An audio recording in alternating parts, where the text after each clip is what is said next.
Hello दोस्तों, आज की इस वीडियो के दौरान हम बात करने वाले हैं वारी एनर्जीज लिमिटेड के बारे में। सो गाइस, फिलहाल आज के सेशन के दौरान अगर बात की जाए तो करेक्शन आज काफ़ी बड़ा हो चुका है। 7% से अधिक की गिरावट आज के सेशन में देखने को मिली। और यहाँ पे जो गिरावट देखने को मिली है, जिस खबर का कभी लोगों ने सोचा नहीं, इन्वेस्टर ने इस खबर के बारे में कभी सोचा नहीं, वो खबर यहाँ पे देखने को मिली। तो यानी कि कह सकते हैं कि क्वार्टर 2 के पहले एक बड़े करेक्शन का जो माहौल है वो क्रिएट हो चुका है। क्योंकि अगर कंपनी के क्वार्टर 2 के कैलकुलेशन के पहले अगर इतनी बड़ी बैड अपडेट देखने को मिली है तो नंबर्स पर इम्पैक्ट पड़ना जायज़ सी बात है। तो क्या सच में इन चीज़ों का इम्पैक्ट नज़र आएगा नंबर्स के दौरान, और मंडे सेशन पर क्या इस चीज़ के रीजन जो है रिकवरी नज़र आ सकती है? क्योंकि अभी के टाइम टैरिफ चोरी करने का जो है आरोप इसके ऊपर लगाया गया है अमेरिका जांच एजेंसी के द्वारा। तो क्या ये संदेह क्या सच रहने वाला है, इन सब चीज़ों को क्लियर करने वाले हैं। पर बता दूं, बाय सेल के लिए कोई भी रिकमेंडेशन सजेशन नहीं रहेगी। प्राइस को लेकर अगर चर्चा अगर कर ली जाए तो प्राइस यहाँ पे आपको देखने को नजर आएगी 3199 रुपये 90 पैसे, कह सकते हैं कि 3200 रुपये पे आज की क्लोजिंग रही है। 7.12% की जो है अभी के टाइम गिरावट देखने को मिली है, करेक्शन गिरावट यहाँ पे देखने को मिला।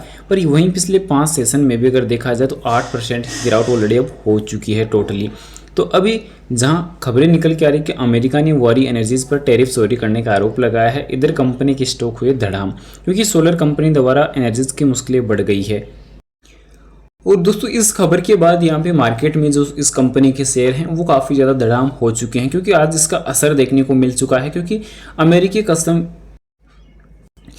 विभाग से दोस्तों टैक्स चोरी के आरोप की कंपनी के ऊपर जो जांच अभी चल रही है, अगर ये चीज़ अगर पॉजिटिव अगर पाई जाती है तो फिर कहीं ना कहीं करेक्शन का जो दौर है वो और भी बढ़ सकता है। क्वार्टर 2 के नंबर्स पर इस चीज़ का जो खामियाजा है वो यहाँ पे निवेशकों को भरना पड़ सकता है।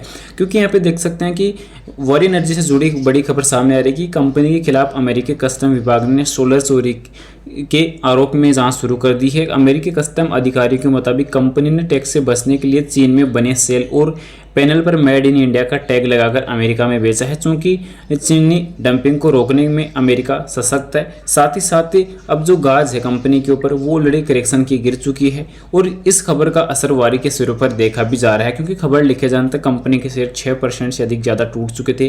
पर अभी एक्चुअल जो क्लोजिंग है वो 7.12% की गिरावट के साथ क्लोजिंग नजर आई है, यानी कि एक बड़ी करेक्शन का दौर स्टार्ट हुआ है। वहीं सीमा सुरक्षा विभाग ने वारी और American alliance for manufacturing trade committee के वकीलों को भेजे एक मेमो में इस जांच का खुलासा किया है। यह समिति घरेलू सौर ऊर्जा निर्माता का एक गठबंधन है, जिसने इस साल की शुरुआत में एजेंसी को पत्र लिखकर जांच का अनुरोध किया था। मेमो में एजेंसी ने कहा कि इस बात का उचित संदेह है कि वारी अपने कुछ आयातित उत्पादों पर एंटी डंपिंग और प्रतिपूरक शुल्क लगाने में विफल रही है, जिसे अमेरिका ने वर्षों से चीन और अन्य एशियाई देशों में बने सौर सेल और पैनलों पर लगाया हुआ है।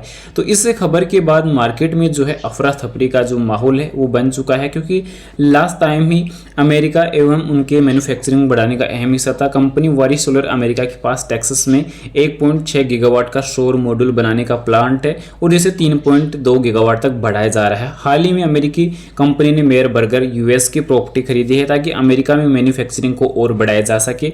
और वारी अमेरिका में अपनी मैन्युफैक्चरिंग प्रेजेंस को मजबूत करने के लिए पूरी तरह कमिटेड है। पर वारी ने कहा कि वो पहले की तरह नियमों का पालन करने वाली है, और इस पर अभी के टाइम जो वारी एनर्जी की तरफ से क्लैरिफिकेशन देखने को मिला है तो वो इंपॉर्टेंट रहने वाला है। तो वो भी आप चेकआउट कर सकते हैं, क्योंकि सबसे महत्वपूर्ण ये देखने को मिला है कि जो वारी का रिप्लाई देखने को मिला है वो इंपॉर्टेंट है। तो वारी ने पहले अमेरिका जांच एजेंसी में भी सहयोग किया है और आगे भी जांच जो जारी होगी उसमें सहयोग करते रहेंगे। हमें जिस देश में काम करते हैं वहाँ हम एक जिम्मेदार कॉर्पोरेट नागरिक हैं और सभी लागू स्थानीय कानूनों और नियमों का पालन करते हैं। यदि इस मामले में कोई अद्यतन जानकारी उपलब्ध होती है तो लागू विनियमों के अनुसार कंपनी अपनी लिस्टिंग विनियमों के अधिनियम 30 के अनुसार उचित समय पर आवश्यक खुलासे भी करेगी। तो ये कंपनी की तरफ से अभी के टाइम जो अपडेट है वो देखने को मिली है। साथ ही साथ यहाँ पे करेक्शन पर भी रिप्लाई देखने को मिला है कि शेयर की कीमत में उतार चढ़ाव बाजार द्वारा संचालित होता है। कोई भी अप्रकाशित मूल्य संवेदनशील सूचना नहीं है जिसे स्टॉक एक्सचेंजों के समक्ष प्रकट किया जाना लंबित हो। तो यानी कि कंपनी ने अपनी तरफ से तो यहाँ पे क्लैरिफिकेशन काफी बढ़ा दिया है, क्योंकि आज 8% तक भी यहाँ पे गिरावट देखने को मिली है मार्केट के अंदर। और अगर मंडे सेशन को भी फिर देखने को मिलता है तो नंबर्स पर एक बड़ा असर देखने को मिल सकता है, क्योंकि अभी कंपनी के पास 2 दिन का टाइम है। अगर आज के सेशन टाइम को अगर काउंट किया जाए तो आज के दिन को मिलाकर 3 दिन का टाइम रहने वाला है, क्योंकि क्लैरिफिकेशन अपडेट जारी करना मंडे सेशन के पहले अगर जारी कर दिया जाता है तो नंबर्स पर जो इम्पैक्ट है वो कहीं ना कहीं पड़ने से बच सकता है, कुछ हल्का फुल्का जो है इम्पैक्ट नजर आ सकता है।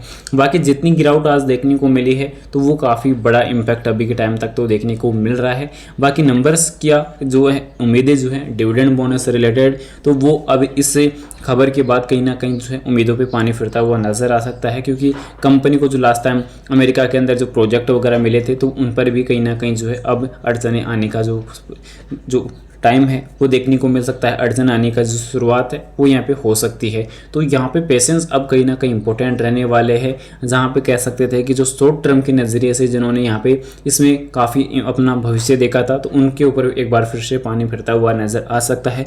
मंडे सेशन तक क्लैरिफिकेशन आना जरूरी है। फिलहाल बाई सेल के लिए कोई भी रिकमेंडेशन सजेशन नहीं रहेगी, जानकारी ओनली एजुकेशन पर्पज़ के लिए रहेगी। साथ ही साथ यहाँ पे अगर हम बात करें कंपनी के आज के सेशन के वॉल्यूम को लेकर, तो वॉल्यूम में काफ़ी बड़ा इंपैक्ट यहाँ पे सीधे सीधे देखने को मिला है, जो आप यहाँ पे देख सकते हैं, क्योंकि 36 लाख की वॉल्यूम है, जिसमें भी अगर देखा जाए तो बी सेक्शन के बजाय एस सेक्शन में आज कारोबार होता हुआ नजर आया है। भारतीय बाजार फिर करेक्शन पे देखने को मिले हैं, तो इन सब चीज़ों का इंपैक्ट इंपॉर्टेंट है। फिलहाल देखते हैं मंडे सेशन कैसा रहता है। Thanks for watching this my video. Vande Mataram.